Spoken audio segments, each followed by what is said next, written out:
Sesuai dengan tema pada hari ini, deteksi dini itu sangat berperan penting. Sadari pemeriksaan payudara sendiri yang dilakukan hari ke-10 atau 3 hari pasca haid kira-kira, itu dilakukan setiap bulan. Diperiksa jaringan payudaranya oleh yang bersangkutan, oleh pasien. Nah, dengan cara apa sih diputar ya? Coba saya ada videonya. Iya. Videonya nggak bisa setel. Maaf ya, kita gambar skematis aja. Iya, nggak apa-apa. Jadi dilakukan pemeriksaan payudara ya. Kalau ini kan sama dokter. Jadi itu di raba payudaranya melingkar.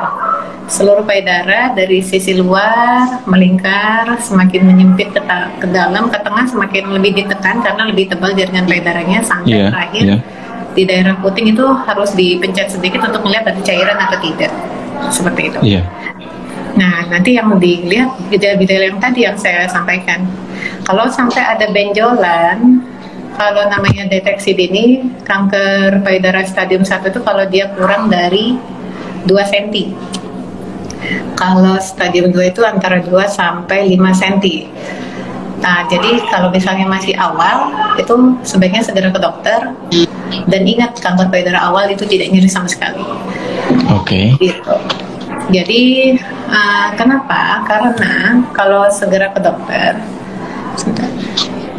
kita istilahnya, ya, kalau kita awal, kalau kanker payudaranya dini ditanganin, maka tidak perlu kemoterapi. Jadi apa terapinya kanker payudara dini? Yang satu, operasi breast BCS. BCS itu adalah operasi pengangkatan sebagian payudara aja, karena kan dia masih kecil. Jadi nggak perlu semua dengan batas setan, tapi sisa payudaranya bisa disinar untuk perlindungan.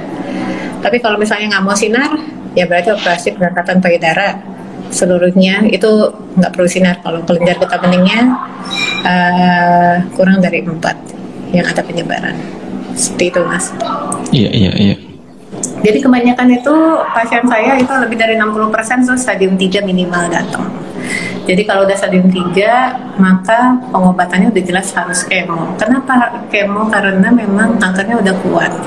Tujuan kemo juga untuk mengendalikan tumornya. Karena kemo itu kan seperti diinfus. Jadi seperti berat kata kalau infeksi bakteri dikasih antibiotik gitu, suntik, cuman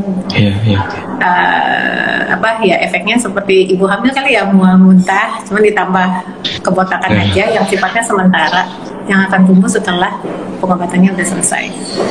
Jadi kalau mau dini itu kurang dari 5 cm gitu.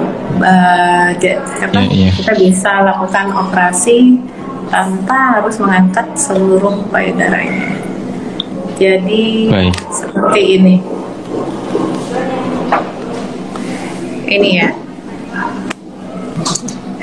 Seperti ini adalah breast conserving surgery, di mana ini tumornya ya diangkat dengan batas, nanti diperiksa bebas tumor, payudaranya ditutup lagi. Jadi mungkin payudaranya agak kecil sebelah. Sisanya ini perlu perlindungan sinar gitu maksudnya. Ya. Tapi ini syaratnya cuma pada kanker payudara kurang dari 3 cm atau maksimal kalau yang payudaranya besar itu 25% dari volume payudara sendiri. Tapi kelenjar ketiaknya juga diangkat ya. Jadi kelenjar ketiaknya juga diambil untuk diperiksa dan untuk tahu stadium pastinya. Seperti itu. Baik, dokter.